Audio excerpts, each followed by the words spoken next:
지난주에 하나님은 자신의 기쁨과 사랑을 이제 드러내심으로 영광을 받는다라는 얘기를 했었습니다. 그래서 우리가 하나님을 영화롭게 하려면 그분께 뭐를 드려야 되는 게 중요한 게 아니라 그분의 사랑을 받고 누리는 것이 더 중요하다, 이런 얘기를 했고요.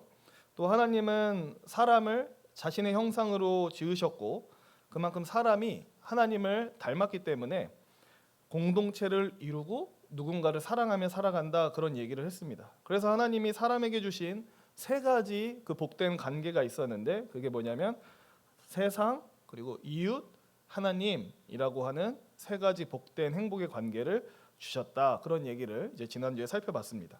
오늘은 이제 목차대로 이제 세가족반 이제 세 번째 부분을 살펴보려고 하는데요. 제목은 인간이 불행하기를 선택하다입니다. 생각을 해보면 어린 시절에 저에게 있어서 이 세상은 무지갯빛으로 보였던 것 같습니다. 다들 그러셨겠죠? 어렸을 때 아무것도 몰랐을 때는 이 세상이 무지갯빛으로 보였습니다. 기쁨과 행복과 희망이 가득한 그런 세계처럼 보였죠. 하지만 삶을 살다 보면 저는 여기 계신 권사님들, 집사님들과 비교하면 얼마 안 살았지만 이제 30년을 넘게 살다 보니까 이제 이 세상이 무지갯빛으로 보이지 않고 무슨 색으로 보이시나요? 성도님들은? 저는 이제 잿빛으로 보이거든요. 잿빛으로 보입니다. 그러니까 이 세상이 온갖 부조리와 악과 고통이 가득하다는 게 살면 살수록 더 잘 보이는 것 같습니다. 지난 월요일에 이제 신학대학원 입시 준비할 때부터 알아오던 이제 형님 목사님들을 만났는데요. 얘기를 나눠보니까 역시나 누구 하나 마냥 문제없는 평탄한 삶을 살지 않았다라는 것을 알 수 있었습니다. 예컨대 형수님 중 한 분은 아이를 임신하고 낳는 동안에 임신 중독증에 걸려서 고생을 많이 하셨다 그러더라고요. 임신 중독증이 뭔지 다 아시죠? 임신하는 것에 중독됐다가 아니죠. 저는 처음에 그렇게 알았어요. 임신에 중독될 수도 있나? 근데 알고 보니까 이제 그런 게 아니라 임신과 합병된 고혈압성 질환을 가리켜서 이제 임신 중독증이라고 하는데, 이게 과하게 걸리면 무슨 문제가 생기냐면 몸에 있는 단백질이 다 빠져나가는, 그래서 결국 산모가 막 이제 생명이 위험해질 수도 있는 그런 상황에 처하거든요. 근데 이제 그 형수님 중 한 분이 딸아이 한 명을 낳는 동안 그렇게 단백질이 다 빠져나가면서 엄청 고생을 많이 하셨다 그러더라고요. 또 목사 형님 중 한 분 같은 경우는 이제 자녀가 아파서 돌봄과 관심이 계속해서 필요한 상태이고, 그러다 보니까 이제 형수님도 그런 자녀를 돌보기 위해서 직장을 그만둔 지가 벌써 5년이 됐다라고 얘기를 하더라고요. 저 같은 경우도 몇 년 전에 병치레로 꽤나 고생을 했었고요. 비단 저나 형님들뿐만이겠습니까? 이 자리에 계신 성도님들 역시 저보다 이제 훨씬 많은 인생을 사시면서 수많은 고초들을 겪으셨을 겁니다. 그래서 이 자리에 계신 그 누구도 나는 마냥 평탄한 인생을 살았어라고 얘기할 수 있는 분이 없죠. 계신가요? 난 솔직히 말해서 너무 인생 편하게 살았다. 그런 분 아무도 없습니다. 그래서 이런 세상을 바라볼 때면 의문이 듭니다. 지난주에 분명 그런 내용을 우리가 살펴봤죠. 하나님은 자신 안에 있는 모든 탁월함을 발산하시면서 이 세상을 행복하게 만들었다라고 분명히 말을 했습니다. 이 세상을 행복한 세상으로 지으셨다라고요. 근데 그렇게 들었는데 왜 우리가 사는 세상은 솔직히 말해서 행복하기보다는 불행하고 기쁨에 겹기보다는 좌절할 일이 많을까? 왜 이 세상에는 악과 고통의 문제가 끊이지 않을까 하는 의문이 사실 우리한테 찾아오는 게 사실입니다. 이 문제 때문에 하나님의 존재를 의심하는 사람들이 적지 않습니다. 이 악과 고통이 이 세상에 끊이지 않는다는 사실 때문에요. 그들이 보통 이런 방식의 논지를 펴는데 이제 화면에 제가 써왔습니다. 이런 식으로 보통 논지를 펴니다.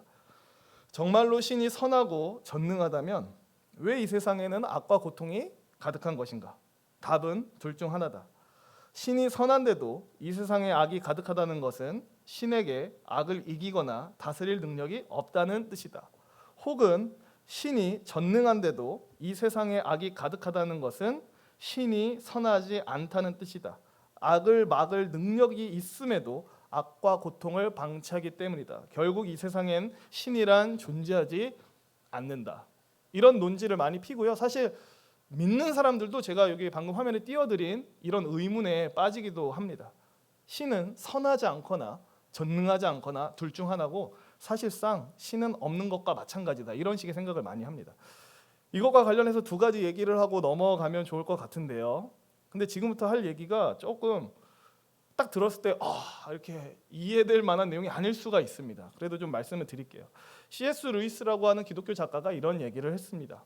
화면에 이제 가져왔는데, 우주가 너무 잔인하고 부당해 보인다는 게 하나님께 맞서는 쪽의 논리였다. 하지만 그 정당과 부당의 개념은 어떻게 갖게 된 것일까?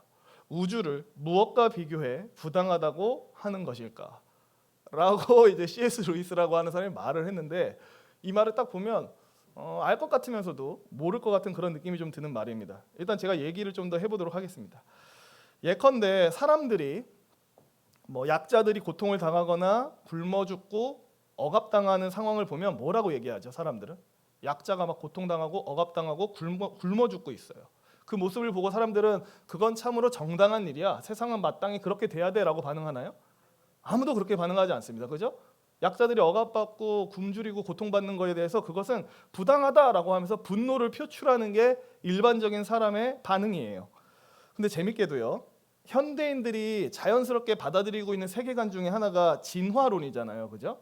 진화론이 이 세계를 어떤 설명해주는 중요한 세계관으로서 많은 사람들이 믿고 있어요.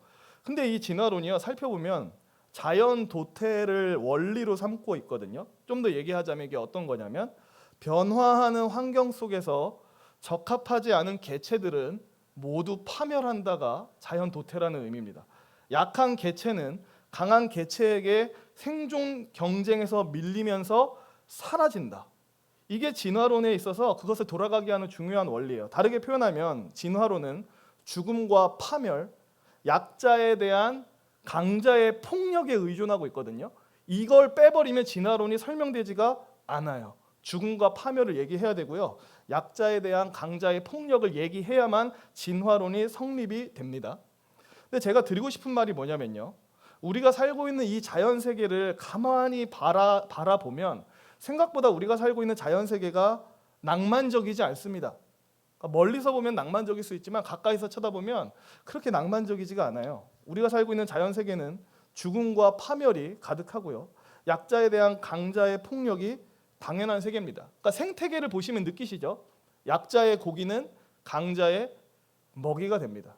제가 예전에 막 우연찮게 유튜브에서 영상 보다가 막 그런 영상 봤거든요. 얼룩말이 강을 건너다가 악어한테 주둥이가 물렸는데 이걸 막 뿌리치려고 발버둥 치다가 이 코랑 입 부분만 뜯어져 나갔어요. 막 그런 거 보는데, 그런 거 보시면 이 자연은 너무 낭만적이야 이런 생각이 드나요? 아무도 그런 생각 들지 않아요. 뭔가 잔인하다. 뭔가 강자는 항상 약자를 파멸시키고 잡아먹는다. 막 이런 생각을 하게 된단 말이죠. 그러니까 그래서 이제 제가 말씀드리고 싶은 건 뭐냐면, 우리가 살고 있는 이 자연 세계를 바라보면 생각보다 자연 세계가 낭만적이지 않고요, 폭력과 파멸, 죽음이 가득하다라는 겁니다. 그리고 인간은 이 자연 세계 안에서 살아가고 있어요. 그러니까 약자가 강자들한테 당하는 것이 당연한 세계 속에 우리는 살고 있어요. 이것만 자연 세계에서 쳐다보면서 우리는 살아가고 있어요. 그런데도 인간이 참으로 신기한 게 뭐냐면요, 이러한 세계 속에 살고 있으면서도, 그러니까 약자가 강자들한테 잡아먹히는 게 자연스러운 세계에 살고 있으면서도 그걸 보면서 뭐라 얘기하냐면 이것은 부당하다라고 얘기하고 있는 거예요. 웃기지 않나요? 그러니까 우리가 살고 있는 세계는 뭔가 잔인하고 죽음과 파멸이 가득하고 약자는 항상 강자한테 잡아먹히면서 사는 세계인데도, 그런 세계 속에 살고 있으면서도 그런 모습을 보면서 그게 부당하다라고 얘기하고 있다라는 거예요. 그래서 여기서 C.S. 루이스가 질문하는 겁니다. 사람은 참으로 신기하다. 부당함만이 가득한 세상에 살고 있으면서도 어떻게 정당함이라는 것을 떠올리는 걸까? 부당함이 가득한 세상 속에서 살고 있으면서 대체 뭘 기준으로 부당함과 정당함을 나누면서 살고 있는 걸까? 결국 이제 C.S. 루이스가 하고 싶은 말은 이겁니다. 화면에 띄어왔는데, 이 세상을 뛰어넘어서 정당함과 부당함을 나누는 초월적이고 절대적인 기준이 존재한다. 기준은 신이 가지고 있으며 신은 인간의 내면에 그 기준을 새겨두었다라는 얘기를 하고 싶은 겁니다. 그러니까 뭐 말이 좀 어렵지만 제가 뭐 더 설명하지 않겠습니다. 결국 이 C.S. 루이스가 하고 싶은 말은 악과 고통이 가득한 세상은 신의 존재를 부정하는 것이 아니라 오히려 신의 존재를 긍정하고 있다라는 얘기를 하고 싶은 거예요. 왜냐하면 우리가 정당과 부당함을 느끼고 있으니까. 부당한 세상 속에서 살고 있으면서도 생전 본 적도 없던 정당함이라는 개념을 우리가 떠올리고 있는데 이 정당함이라는 개념은 대체 어디서 왔냐? 신에게서 온 거 아니겠느냐? 이 얘기를 하고 싶은 겁니다. 한 가지 얘기를 더 하고 넘어가겠습니다. 사람들이 이 악과 고통의 문제 때문에 신의 존재를 부정하는 논지에는 이런 전제가 깔려 있습니다. 신은 인간에게 잘해줘야 된다라는 전제가 사람들 마음속에 깔려 있어요. 그래서 이 전제가 깔려 있기 때문에 사람들의 그 생각의 흐름이 어떤 식으로 진행이 되냐면요. 이것도 이제 화면에 써왔는데요. 이런 식으로 생각의 흐름이 진행됩니다. 악과 고통 속에 인간이 살고 있다. 그것은 신이 인간에게 잘해주지 않고 있다는 것이다. 그렇다면 이것은 사실상 신이 존재하지 않는다는 증거다. 막 이런 식의 논리를 핍니다. 왜냐하면 전제가 깔려 있으니까요. 신은 인간에게 당연히 잘해줘야 되는 게 맞는데 왜 잘해주지 않지? 왜 악과 고통 속에 살도록 내버려두지? 그것은 사실상 신이 없기 때문이군. 이런 식의 논리로 간다라는 거죠. 근데 만약 이런 경우라면 어떨까요? 중범죄를 저지른 죄수가 하나 있어요. 그는 징역형을 받았고요. 감옥에서 고통과 괴로움을 당하고 있습니다. 그래서 그는 자신을 어서 풀어주고 자신의 처우를 개선해달라는 탄원서를 재판장에게 보냈습니다. 그럼 재판장은 이 죄수의 탄원서를 받고서는 그 요청대로 죄수를 그 감옥에서 풀어주고 그에게 복지를 제공해줘야 되나요? 아니요, 그렇지 않죠. 죄수는 마땅히 지옥에 갇혀서 불편하고 고통을 겪어야 됩니다. 그에게는 재판장에게 그 어떤 호의를 받을 권리도 없어요. 그래서 재판장이 그 죄수의 요청을 들어주지 않고 고통과 괴로움을 겪도록 내버려 둔다고 해도 죄수는 항변할 자격이 없습니다. 그리고 이 상황 속에서요, 죄수가 겪고 있는 고통과 괴로움 그리고 탄원서에 대한 무응답은 재판장의 존재를 부정하나요? 아니죠. 오히려 재판장이 분명히 살아 있으니까 탄원서에 대한 응답도 오지 않는 것이고 그 죄수는 지금 감옥 속에서 고통을 겪고 있는 것이죠. 공의로 다스리는 재판장이 존재하기 때문에 죄수가 자유를 박탈당하고 감옥에서 고통을 당하고 있는 겁니다. 그래서 제가 이 두 가지 얘기를 통해서 말씀드리고 싶은 것은 이겁니다. 적지 않은 사람들이 이 세상에 악과 고통이 있는 것을 보면서 신의 존재를 부정합니다. 악과 고통이 이 세상에 가득한 걸 보니까 신은 없어. 근데 오히려 반대로도 생각이 가능하다. 악과 고통에 존재하는 것을 보니까 오히려 신이 존재한다는 것을 알 수 있다. 이 얘기를 제가 드리고 싶었고, 뿐만 아니라 성경은 무슨 얘기를 하냐면 온 인류를 가리켜서 제가 방금 예시에서 말씀드린 것과 같은 죄수의 상태가 바로 온 인류의 상태다라고 얘기를 합니다. 성경은 모든 인간이 죄인이라고 말하고 있고요. 인간의 죄야말로 이 세상에서 겪는 모든 고통과 악의 기원이라고 설명을 하고 있습니다. 그러니까 오해하시면 안 돼요. 누군가는 이렇게 오해를 해요. 하나님이 이 세상을 생지옥으로 만들어 놓고서 거기에 인간을 던져 넣었다라고 오해를 합니다. 근데 그렇지 않죠. 인간이 하나님이 만드신 이 낙원을 생지옥으로 바꿔버리고서는 그 안에서 고통을 당하고 있는 겁니다. 이걸 바꿔 생각하시면 하나님을 오해하게 됩니다. 하나님이 생지옥을 만들고 우리를 던져 넣으신 게 아니고 하나님이 만드신 낙원을 우리가 생지옥으로 바꿔버리고서는 그 안에서 고통을 자처하고 있다. 이걸 우리가 알고 있어야 됩니다. 그래서 오늘과 다음 주는 무슨 얘기를 할 거냐면요. 인간에게 어떻게 죄가 들어오게 되었는지 그리고 죄로 인해서 마주하게 된 비참함이 뭔지에 대해서 얘기를 할 겁니다. 이제 설교의 도입부가 끝났습니다. 근데 걱정 안 하셔도 되는 게 거의 절반 가까이 했기 때문에 너무 걱정을 안 하셔도 됩니다. 걱정하실까 봐요. 도입부가 이렇게 길었는데 본론은 언제 끝나지 이러실까 봐. 지난주에 살펴봤듯이 하나님이 사람을 하나님의 형상으로 만드셨습니다. 이 말의 의미 중 하나는 사람이 하나님과 직접적이고 인격적인 교제, 사귐을 가질 수 있는 존재로 지음받았다라는 의미죠. 그래서 사람은 본인이 가지고 있는 지성을 사용해서 하나님의 말씀을 듣고 이해하고 또 그분의 말씀을 근거로 하나님이 어떤 분인지 탐구할 수 있었습니다. 또 사람은 감정을 통해서 하나님이 베푸시는 호의에 감격하고 기뻐하며 만족할 수 있었습니다. 그리고 사람은 의지를 사용해서 하나님의 뜻을 기쁨으로 따를 수 있었습니다. 이 지성과 감정과 의지 자체가 하나님을 닮았기 때문에 우리 인간이 받은 거죠. 그리고 인간은 이것을 사용해서 하나님과 깊은 사귐을 나눌 수 있었습니다.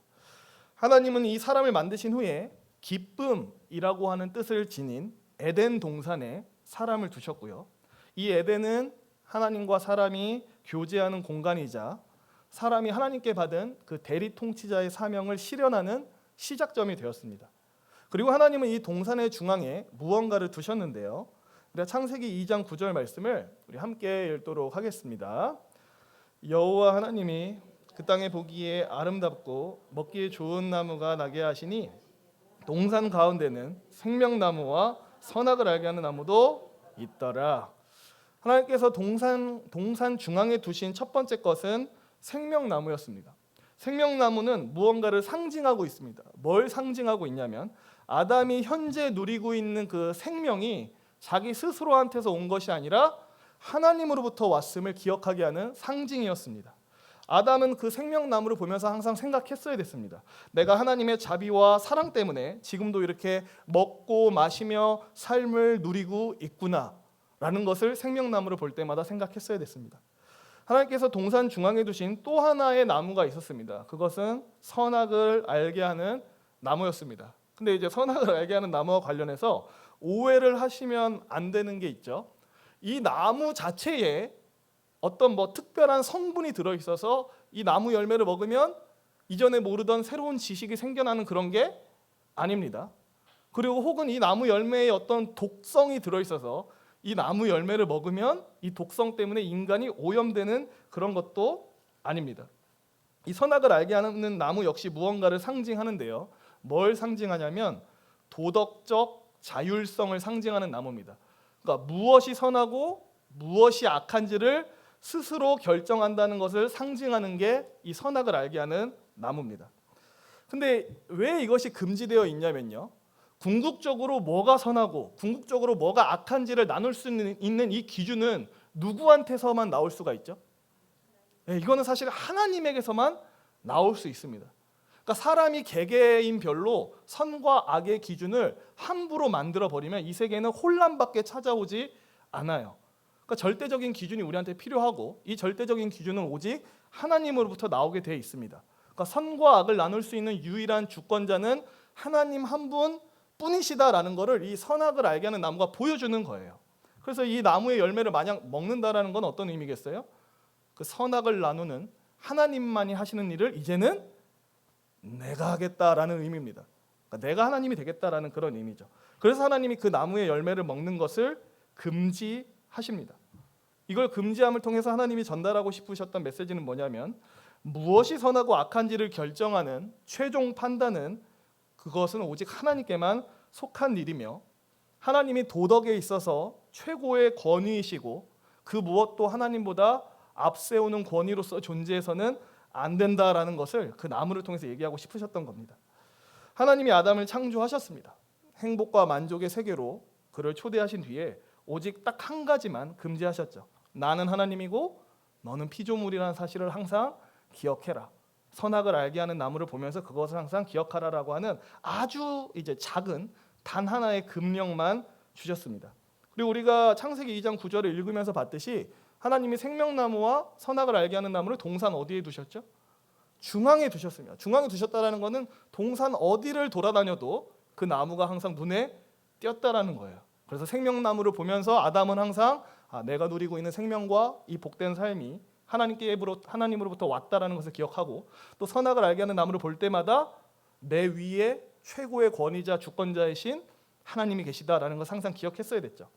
이상한 예시이긴 하지만 이해를 돕기 위해서요. 억지 예시를 하나 들도록 하겠습니다. 박선상 목사님이 이거 목사님한테 미리 양해를 구한 예시가 아닌데 이게 큰 문제가 없을 것 같아서요. 예를 들어서 박선상 목사님이 해외에 1년간 나갈 일이 생겼다라고 하겠습니다. 그래서 목사님이 해외로 떠나가기 전에 저한테 교회의 모든 일을 다 맡겼어요. 혹시나 이 예시를 듣고 정 목사가 담임 목사 자리에 대한 야망이 있다라고 하는 이상한 오해를 하지 마시기 바랍니다. 저는 그런 야망이 1도 없고 지금 오늘 내일 하는 사람이기 때문에 그런 생각이 없어요. 아무튼 목사님은 저에게 이제 교회의 모든 일을 다 맡겼고요. 중직자들로 하여금 저의 말을 듣도록 했습니다. 그리고 딱 한 가지만 요구하신 거예요. 정 목사 뜻대로 교회를 이끌어 나가도 좋네. 하지만 교회의 상황이 어떤지 일주일에 한 번, 일요일에는 내게 카톡을 보내서 보고해 주게나. 이렇게 하고 떠난 거예요.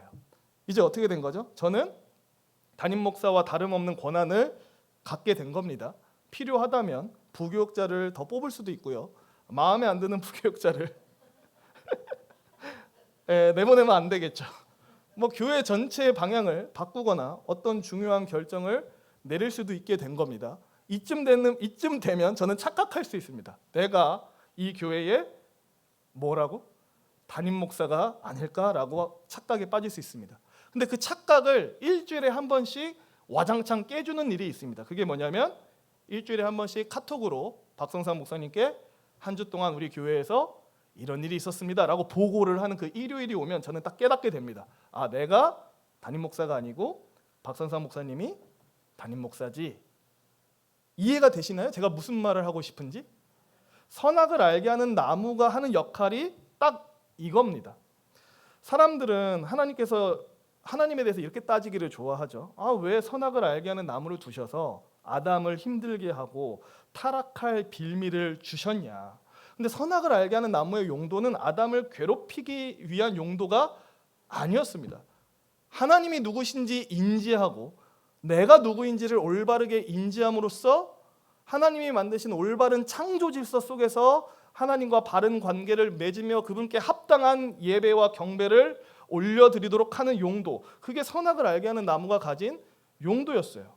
그러니까 굉장히 좋은 용도였죠. 하나님을 알고 나를 알며 이 올바른 관계 안에서 사랑의 관계를 맺으며 하나님께 합당한 예배를 드리고 그분이 주신 사명을 기쁨으로 감당하게 하는 것, 이게 선악을 알게 하는 나무의 목적이었습니다. 뿐만 아니라 이 선악을 알게 하는 나무의 열매를 먹지 말라는 금령은 영원히 지속되는 명령이 아니었습니다. 이제 학자들이 이제 성경 전체를 통해서 항상 추측하기를 일정 시간이 지나서 선악을 알게 하는 나무를 먹지 말라는 이 계명을 지킬 기간이 끝나고 나면 아담은 하나님과 더불어서 영원히 행복한 사귐을 누리게 되었을 것이다라고 성경 전체를 통해서 유추를 합니다. 만약에 아담이 그렇게 됐다면 우리도 어떻게 됐을까요? 그의 후손으로 태어났기 때문에 자연스럽게 아무 공로 없이 하나님과 영원히 행복한 사귐을 누리는 상태로 태어났겠죠. 그러면 우리의 삶이 참으로 무지갯빛이었을 겁니다. 하지만 안타깝게도 우리의 삶은 잿빛이고요. 그렇게 된 이유를 다 아실 겁니다. 아담이 유혹을 받았고 하나님이 주신 이 작은 금령을 어겼기 때문에 그렇습니다. 이 유혹이 다 아시는 내용이지만 하와와 뱀의 만남에서 시작이 됩니다. 뱀이 묻습니다. 창세기 3장 1절 말씀 우리 같이 한번 읽도록 하겠습니다.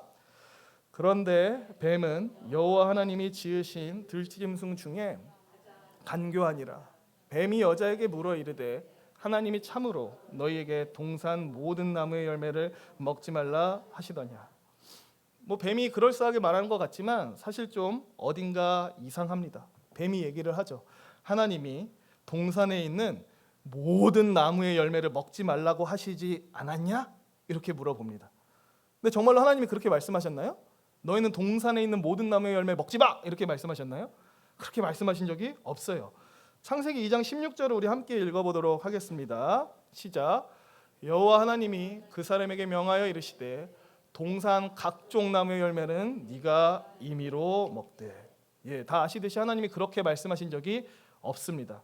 동산의 각종 나무 열매를 임의로 먹으랍니다. 여기서 이 각종이라고 번역된 단어는 모든이라는 뜻입니다.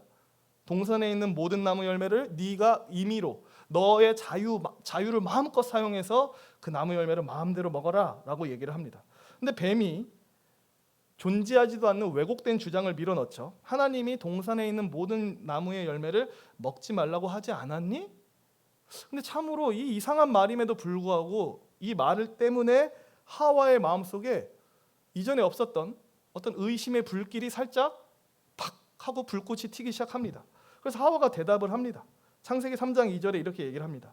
여자가 뱀에게 말하되 동산 나무의 열매를 우리가 먹을 수 있으나.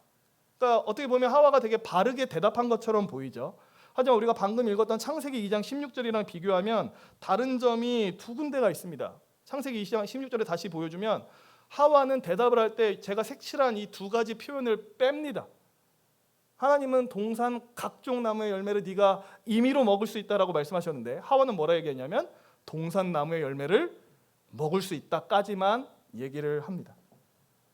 그러니까 두 가지가 빠짐으로써 하나님이 전달해 주신 이 말씀의 느낌이 완전히 달라진 거예요. 각종, 그러니까 모든이 빠져버리고 네가 임의로 자유롭게 이게 빠져버리니까 하나님의 말씀이 어떤 식으로 들리냐면 원래 하나님은 이런 뉘앙스로 말씀하신 거였습니다.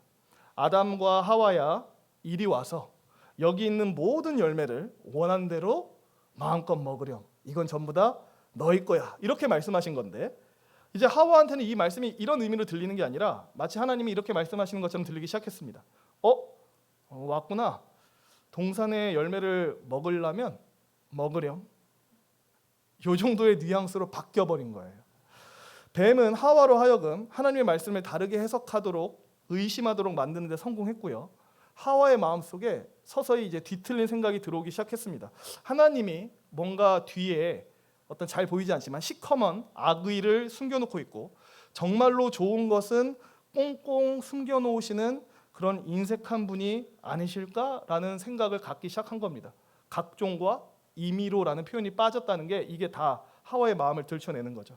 본래 하나님을 자비롭고 풍성하게 베푸는 분으로 인지했어야 되는데 슬슬 하나님을 잔인한 압제자로 느끼기 시작합니다. 이어지는 하와의 말에 그녀의 심경 변화가 잘 보이는데요. 우리 3장 3절 말씀 화면 보고 같이 한번 읽어보도록 하겠습니다. 동산 중앙에 있는 나무의 열매는 하나님의 말씀에 너희는 먹지도 말고 만지지도 말라 너희가 죽을까 하노라 하셨느니라. 하와도 하나님의 말씀을 계속해서 왜곡해서 얘기를 합니다. 이 말 역시 하나님이 주신 말씀과 다르죠. 창세기 2장 17절에 보면 이렇게 써 있습니다. 선악을 알게 하는 나무의 열매는 먹지 말라 네가 먹는 날에는 반드시 죽으리라 하시니라. 하나님은 뭐라고 말씀하셨냐면 선악을 알게 하는 나무의 열매를 먹지 마라 라고 얘기를 했는데 하와는 말을 하나 더 붙이죠. 뭐라고 덧붙입니까? 먹지 말 뿐만 아니라 만지지도 말라. 그러니까 어떻게 느껴져요? 하나님을 되게 잔인한 무언가를 막 금지하고 아무것도 손도 못 대게 하는 그런 분으로 느끼게끔 대답을 했죠. 그리고 또 뭐라고 얘기했냐면 하나님은 그것을 먹으면 너희가 반드시 죽으리라라고 말씀하셨는데 하와는 뭐라고 얘기하냐면 죽을까 하노라. 이게 무슨 뜻이죠? 죽을 수도 있다라고 말씀한 것처럼 얘기를 합니다. 그러니까 하와는 존재하지도 않던 금령을 추가했고요. 만지지도 말라라는. 그리고 하나님이 이것을 금했을 때 주게 될 그 위협에 대해서도 최소화하는 그런 모습을 보여줍니다. 하와의 마음에 의심을 심는 데 성공한 뱀이 이제 결정타를 날리죠. 4절 5절 제가 혼자 읽겠습니다. 뱀이 여자에게 이르되 너희가 결코 죽지 아니하리라. 너희가 그것을 먹는 날에는 너희 눈이 밝아져 하나님과 같이 되어 선악을 알 줄 하나님이 아심이니라. 하와는 반드시 죽는다는 하나님의 말씀을 죽을 수도 있다라는 말씀으로 축소했고요. 그리고 뱀은 이 말을 받아서 결코 죽지 않을 거다라고 아예 내용을 뒤바꿔서 오만하게 선언합니다.